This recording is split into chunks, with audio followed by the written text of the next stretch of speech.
बिस्मिल्लाहिर्रहमानिर्रहीम। अस्सलाम वालेकुम स्टूडेंट्स, उम्मीद है आप खैरियत से होंगे और अपनी पढ़ाई बहुत अच्छे से कर रहे होंगे।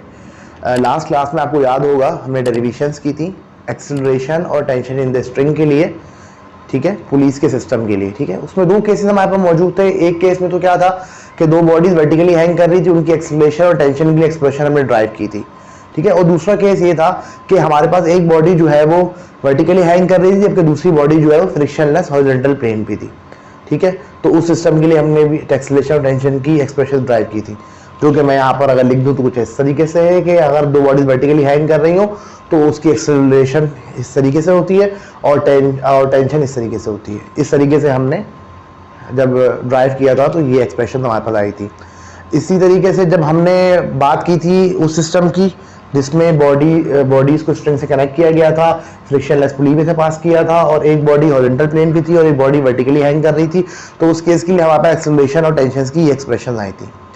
ठीक है, तो ये एक्सप्रेशन हम वहाँ यूज करेंगे जब हमारे पास जो है दो बॉडीज फ्रिक्शनलेस, जब दो बॉडीज जो है वो वर्टिकली हैंग कर रही हो। ठीक है, और कनेक्टेड इस तरीके से हो कि वो स्ट्रिंग से कनेक्टेड हो और फ्रिक्शनलेस पुली के ऊपर पास कर रही हो, क्योंकि ये एक्सप्रेशन जब हम उस वक्त यूज करेंगे जब हमारे पास जो है एक बॉडी वर्टिकली हैंग कर रही हो और दूसरी बॉडी फ्रिक्शनलेस हॉरिजॉन्टल प्लेन पे हो। यहाँ तस्करी की बार बार जरूरत नहीं है, हम पुलिस सिस्टम की बात कर रहे हैं। अच्छा, एक बात यहाँ पर आपको मैं वाज़ेह कर दूँ, पहले एक फार्मूला और देख लेते हैं फिर मैं आपको बताया था।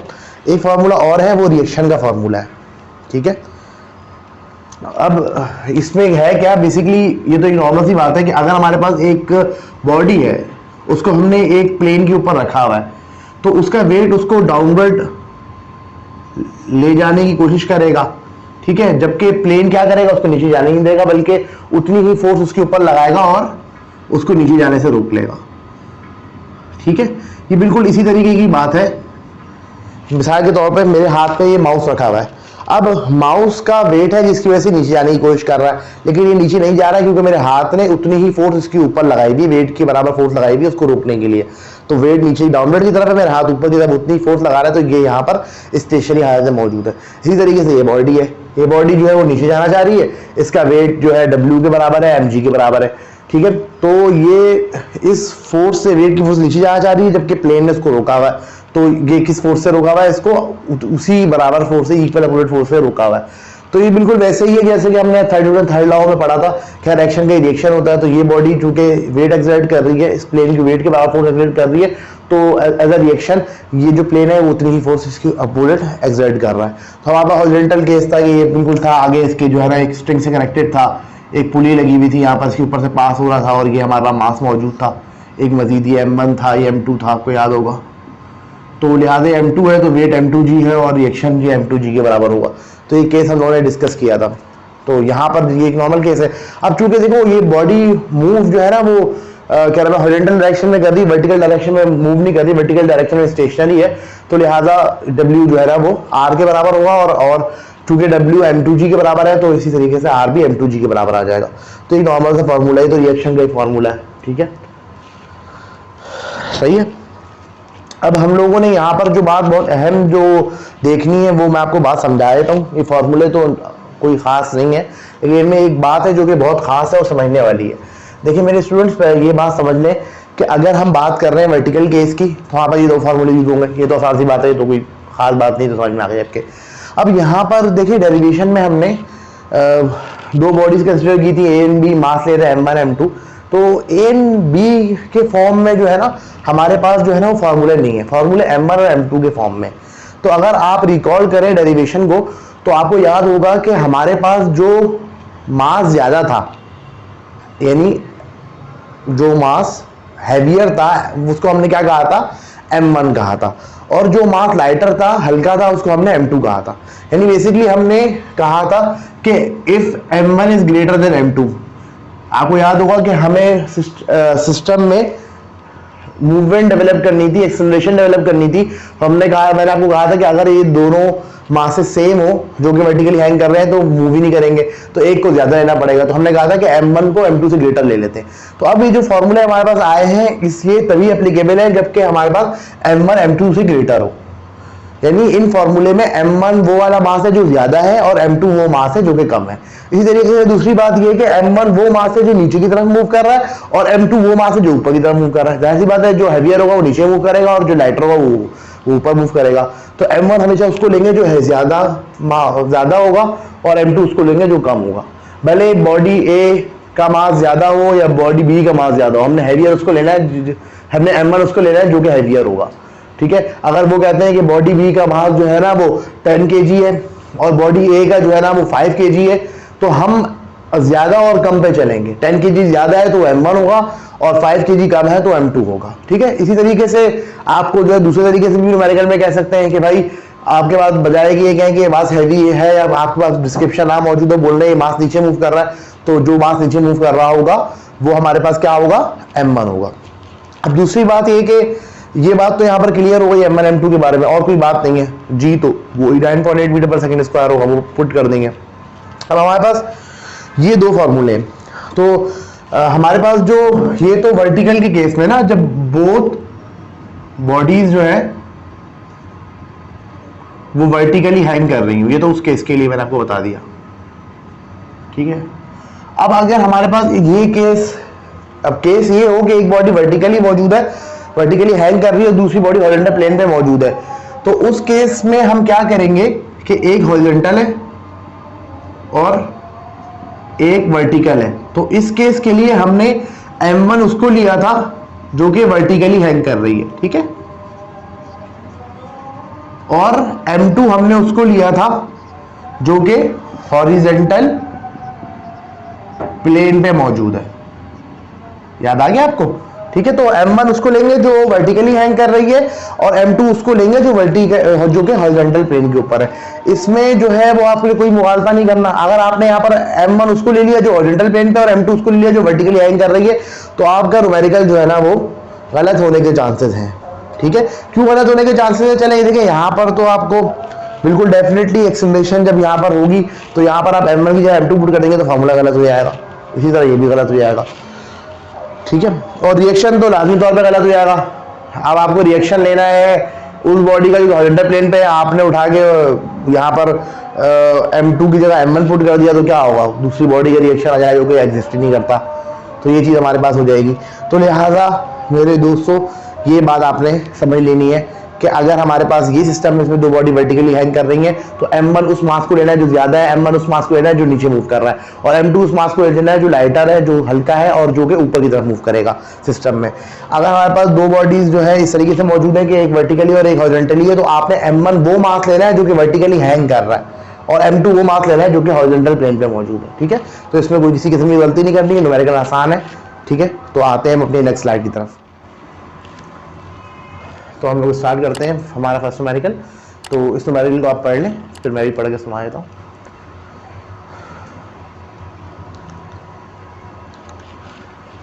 इस न्यूमेरिकल में ये कह रहे हैं कि टू बॉडीज हैं A and B are attached to the ends of a string which passes over a pulley so that the two bodies hang vertically.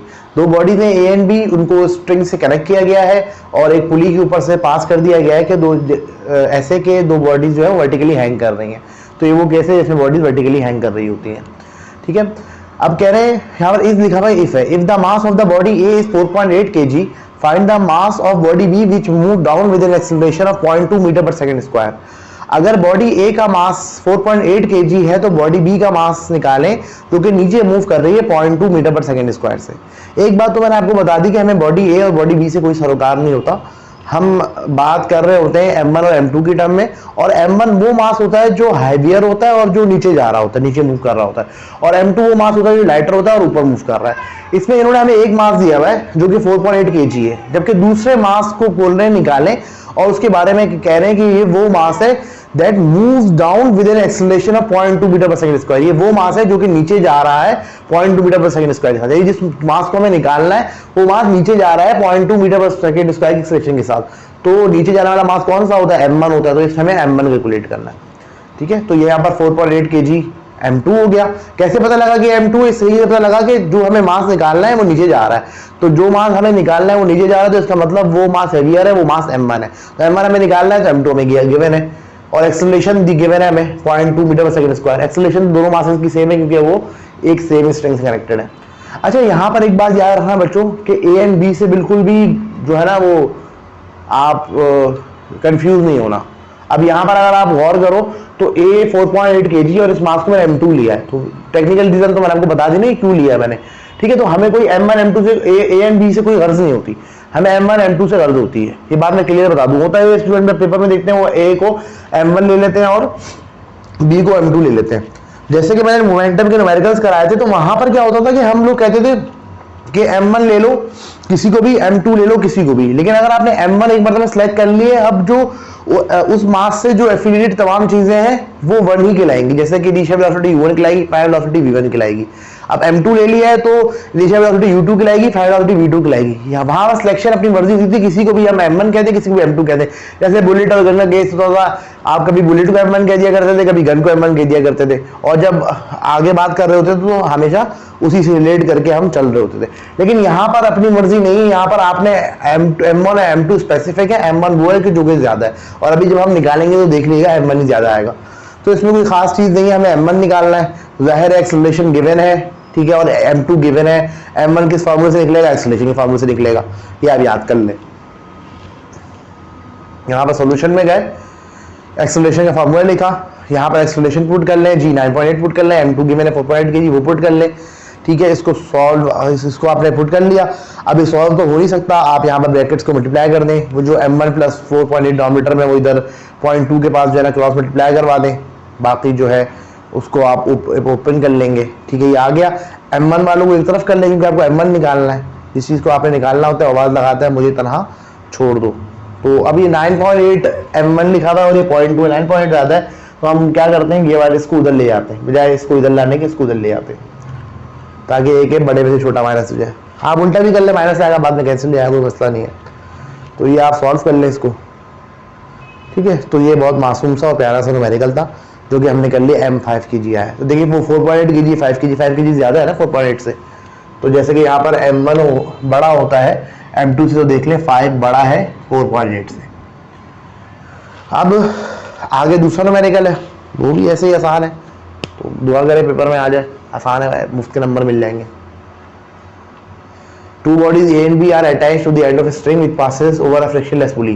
If the mass of the body B is 0.96 kg, find the mass of body A which moved down with the acceleration of 0.1 meter per second square. तो वैसे ही numerical है, ठीक है। आपको एक mass given है 0.96 kg, ठीक है, और दूसरा मास आपको निकालना है जो कि डाउनवर्ड मूव कर रहा है 0.1 मीटर पर सेकंड स्क्वायर के एक्सेलरेशन के साथ। अब स्टूडेंट कहते हैं सर यहाँ पर गिवन तो नहीं है कि बॉडी वर्टिकली हैंग कर रही है। जब वर्टिकल गिवन नहीं है तो ये जो है ना आपको एज्यूम नहीं करना, बल्कि ऐसा ही है कि ये वर्टिकल का केस है। तो इस चीज़ को जो है ना आप लोग फॉर ग्रांटेड लेंगे कि ये वर्टिकल का केस है। जब अगर कोई हॉरिजॉन्टल केस हुआ तो स्पेशली मेंशन करते हैं। जब सिंपली आपने पुली के ऊपर से स्ट्रिंग पास कर दिया तो बॉडी वर्टिकली हैंग होना है ना, तो उसमें मजीद बताने की जरूरत नहीं है, बता दें तो अच्छी बात है, ठीक है। तो ये वर्टिकल का ही केस में आप इसको शुमार कर रहे होंगे। तो यहाँ M2 गिवन है लास्ट न्यूमेरिकल की तरह, एक्सेलरेशन गिवन है, तो M1 होता है। बुक में एक न्यूमेरिकल होता है, ठीक है, तो बुक में एक न्यूमेरिकल होता है। फिर आगे क्या होता है कि वो जब पास पेपर्स में आप देखेंगे तो वो रिपीट करते हैं, तो वैल्यूज चेंज करके दे देते, तो ये वही केस है, ठीक है। तो ये आपने पुट कर ली वैल्यूज, मल्टीप्लाई कर लिया, सॉल्व कर लेंगे, तो क्या आ गया 9.79 kg, ठीक है। तो तकरीबन 9.8, तो कुछ नहीं किया था, उन्होंने मासेस को डबल करके दे दिया, बस इधर एक्सेलरेशन को सिंगल कर दिया। अब एक न्यूमेरिकल इसमें कह रहे हैं 2 bodies of masses 25 kg and 15 kg are attached to the end of a string which passes over a frictionless pulley so that 2 bodies hang vertically. Find the tension in the string and the time taken by the body to move through a distance of 20 meter. Assume the body start from rest. अच्छा ये एक अच्छा numerical आ गया। इसमें कुछ equation और motion भी लगेंगे, कोई ऐसा लग रहा है कि कोई टाइम निकालना है, ठीक है। तो पहले तो एक के बड़ा सुकून से डेटा बना लो। पहली चीज़ ये 2 बॉडीज हैं जिनका मास है 25 kg और 15 kg। न्यूमेरिकल से साफ वाज़ेह है कि ये वो केस है, इसमें 2 बॉडीज वर्टिकली हैंग कर रही हैं। तो क्लियरली मैंने आपको बता दिया था कि M1 उसको लेंगे जो मास ज़्यादा है, तो 25 kg M1 हो जाएगा, और M2 जो है वो 15 kg है। तो दोबारा वजाहत कर दूं कि 25 kg पहले आ रहा है इसलिए मैंने उसका M1 नहीं लिया, 25 kg मैंने M1 इसलिए लिया है क्योंकि उसका मास ज़्यादा है, ठीक है, 15 kg से।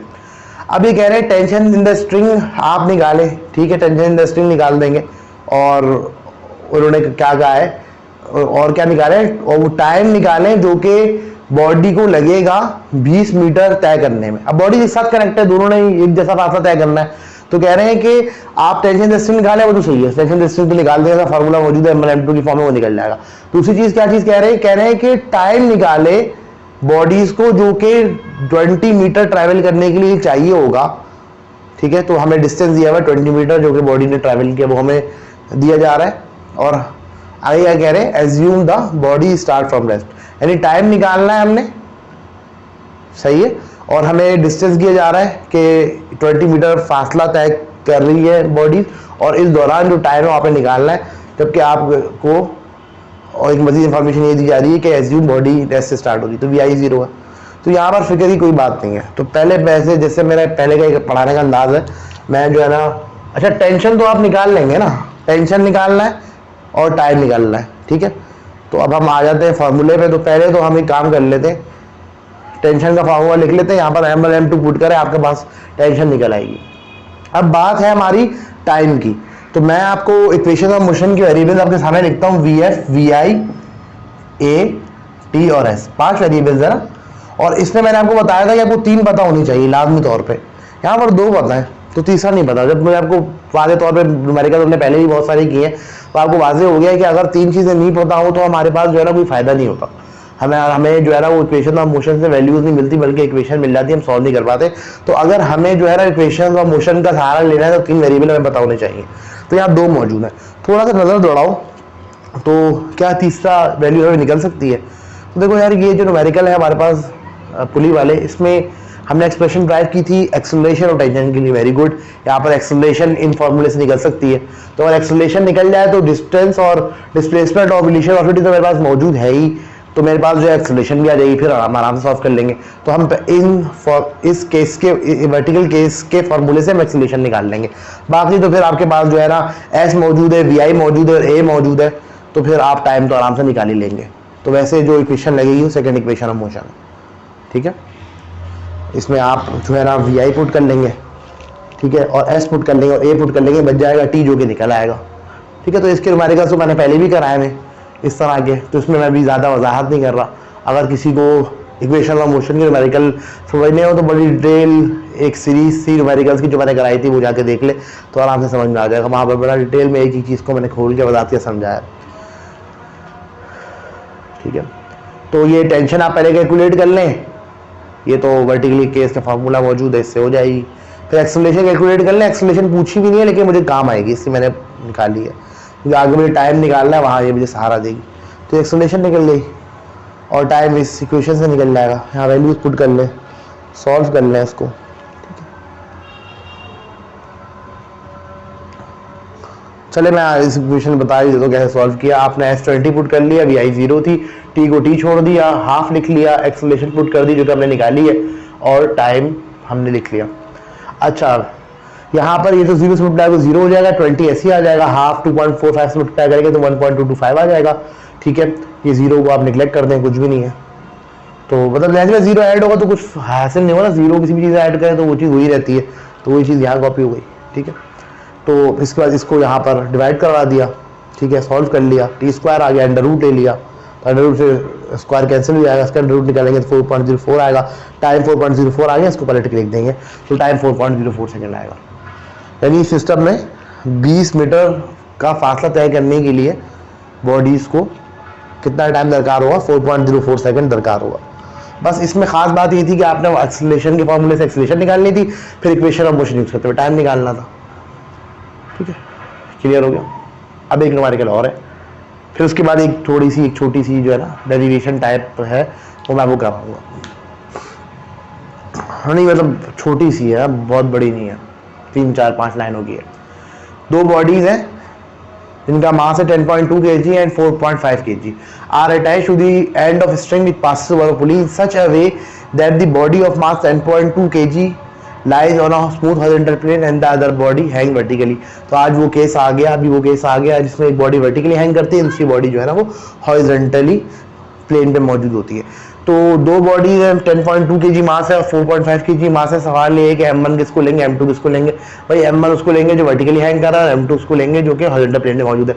उन्हें वाज़ेह बता दिया है कि 10.2 kg उस बॉडी का मास है जो कि स्मूथ हॉरिजॉन्टल प्लेन पे लाई कर रही है, ठीक है। तो 10.2 kg हमारे पास हो जाएगा M2 और M1 हो जाएगा 4.5 kg। अब भाई यहाँ पर ये मत बोल देना कि भाई सर आपने यहाँ पर गलत कर दिया, यहाँ पर तो आपने कम मास वाले को M1 ले लिया। तो भाई ये केस ही डिफरेंट है। ये वो केस है जिसमें बॉडी वर्टिकली मौजूद नहीं है, बल्कि एक बॉडी वर्टिकली मौजूद है, एक बॉडी हॉरिजॉन्टल प्लेन पे मौजूद है। तो यहाँ पर केस ये है कि M1 उसको लेंगे जो वर्टिकली हैंग कर रही है और M2 उसको लेंगे जो हॉरिजॉन्टल प्लेन पे, ठीक है।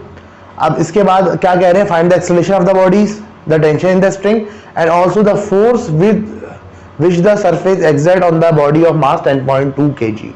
तो एक्सेलरेशन निकालनी है, टेंशन निकालनी है और वो फोर्स निकालनी है जो कि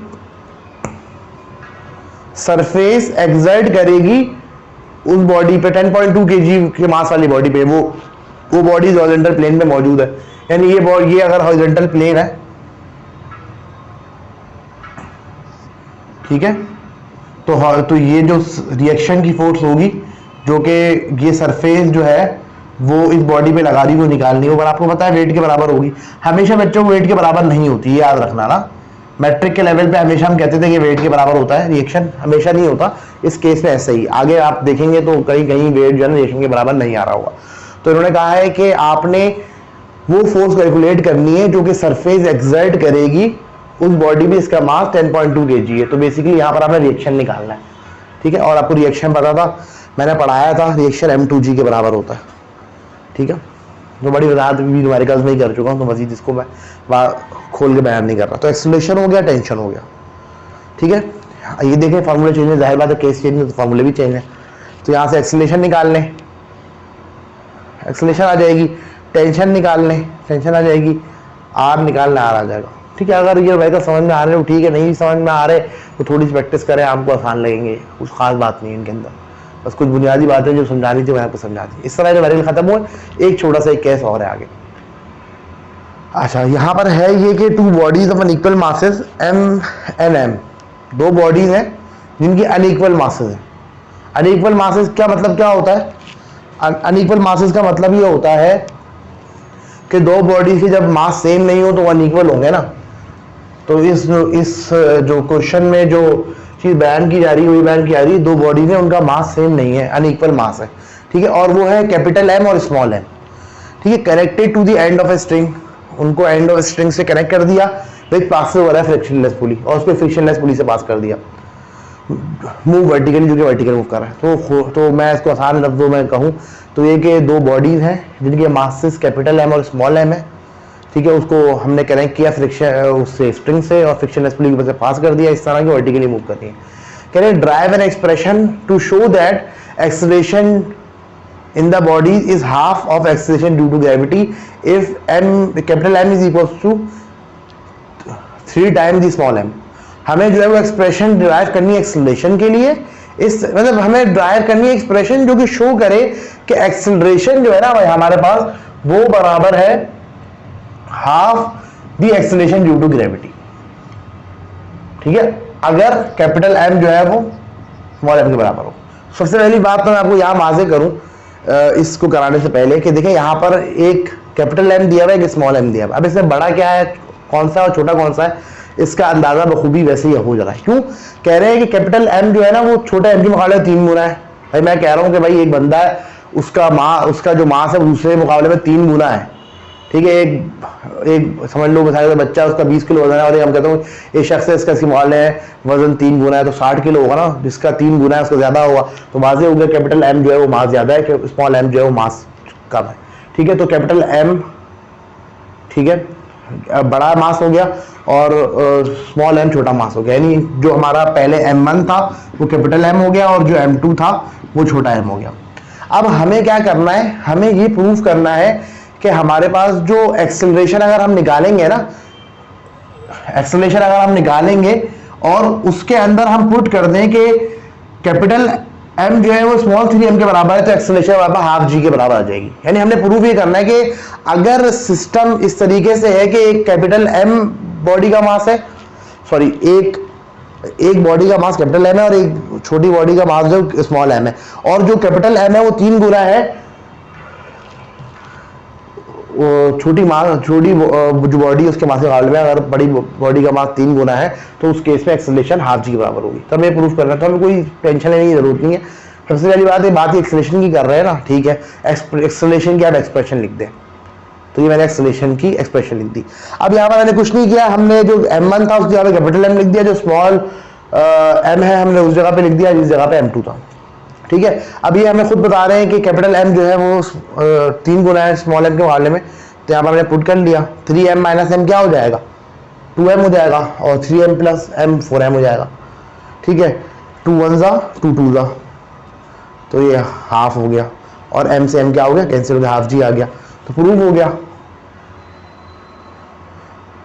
प्रूफ क्या हो गया कि अगर कैपिटल M स्मॉल m के मुकाबले में 3 गुना है तो एक्सेलरेशन जो होगी वो half the acceleration due to gravity के बराबर होगी, ठीक है। तो ये हमारे पास एक छोटी एक्सप्रेशन थी। तो ये इन्होंने इस तरीके से थोड़ा सा किया हुआ था, थोड़ा सा इसमें कुछ मिला जुला के 2-3 टेस्ट के साथ पेश किया था। वरना ये भी कह सकते थे कि भाई अगर 2 बॉडी वर्टिकली हैंग कर रही हैं और m1 जो है वो 3 टाइम्स m2 के, तो एक्सेलरेशन जो है ना वो हाफ जी के बराबर होगी, ये प्रूफ करें। तो आप फॉर्मूला रखते हैं m1 m2 की फॉर्म में, m1 को 3m पे पुट करते हैं और ऑटोमेटिकली हाफ जी आया था। लेकिन थोड़ा सा उन्होंने इसको ट्विस्ट कर दिया, m1 की जगह कैपिटल M लिख दिया और स्मॉल m2 की जगह स्मॉल m लिख दिया, ठीक है। और फिर बता दिया कि कैपिटल M जो है वो 3 गुना m के मुकाबले, और इस तरीके से हमारे पास एक्सप्रेशन जो है हमने निकाल ली, एक्सेलरेशन के लिए हमने निकाल लिया, वो हाफ जी के बराबर आ गई। तो असल मैं बताता हूँ बेसिकली ये मैं थोड़ा सा चेंज किया है। हुआ ये 2003 का पेपर था, प्री मेडिकल या प्री इंजीनियरिंग के उस वक्त जो पेपर होते थे, तो प्री इंजीनियरिंग के पेपर में था, प्री मेडिकल के पेपर में था। उस वक्त पेपर प्री इंजीनियरिंग और प्री मेडिकल के अलग अलग होते थे। तो ये 2 साल मेरे ख्याल में हुआ 2003 में कि इन दोनों के पेपर अलग अलग आते थे। तो उस ज़माने में क्या हुआ था कि डेरिवेशन इस तरीके से दी थी पेपर में उन्होंने कहा था कि हमारे पास 2 बॉडीज़ हैं जिनमें से एक का मास कैपिटल M है और एक का मास जो है वो स्मॉल m है। इनको हमने जो है वो स्ट्रिंग से कनेक्ट किया और वर्टिकली हैंग कर दिया, ठीक है। तो आप जो है ना ये करें कि एक्सेलरेशन और टेंशन की एक्सप्रेशन ड्राइव करें, और अगर हमारे पास जो है वो कैपिटल M जो है वो 3m के बराबर है, तो आप जो है प्रूफ करें कि एक्सेलरेशन जो है ना वो half the acceleration due to gravity के बराबर होगी। तो ऐसा अगर पेपर में कुछ आ जाए तो कोई मसले वाली बात नहीं है। आप m1 m2 यूज़ कर लें, आप वहाँ पर कैपिटल M और स्मॉल m यूज़ कर लें, m1 की जगह कैपिटल M यूज़ कर लें और स्मॉल m की जगह स्मॉल m यूज़ कर लें। इस तरीके से हमने एक्सप्रेशन ड्राइव करनी थी उधर। फिर उसके बाद जो है ना ये एक्स्ट्रा पार्ट था कि हमने ये हमें प्रूफ करना था। तो चूँकि मैंने उस वक्त ये शामिल नहीं किया, मैंने कहा कि चलो जब मैं कि कराऊंगा मैं आपको करा दूंगा, ठीक है। तो इस तरह की चीज़ों के लिए आपने जब आप प्रैक्टिस करते हैं, आप थोड़ा अच्छे से प्रिपेयर करते हैं, थोड़ा सा टाइम लगाते हैं, मेहनत करते हैं, तो फिर ऐसे न्यूमेरिकल्स का आप एग्जामिनेशन में फेस करने के लिए तैयार हो जाते हैं। वरना क्या होता है, वरना फिर उसको चॉइस में छोड़ना पड़ता है। तो अच्छे स्टूडेंट है तो वो अपने आप को तैयार कर लें। मैं तो तमाम चीज़ें ही करा रहा हूँ, और जो थोड़ा सा शॉर्टकट वाले स्टूडेंट है जो स्मार्ट वर्क जैसे कहते हैं करना चाहते हैं, तो फिर ये वो चॉइस पे छोड़ देंगे ऐसे क्वेश्चन। लेकिन मुझे उम्मीद है कि मेरा स्टूडेंट जो कि क्या नाम है अपना कम पढ़ने वाला भी, स्मार्ट वर्क करने वाला भी, वो भी बहुत अच्छे से परफॉर्म कर लेगा। तो इस वीडियो के साथ मुझे इजाज़त दे दी है। बहुत शुक्रिया। अल्लाह हाफ़िज़।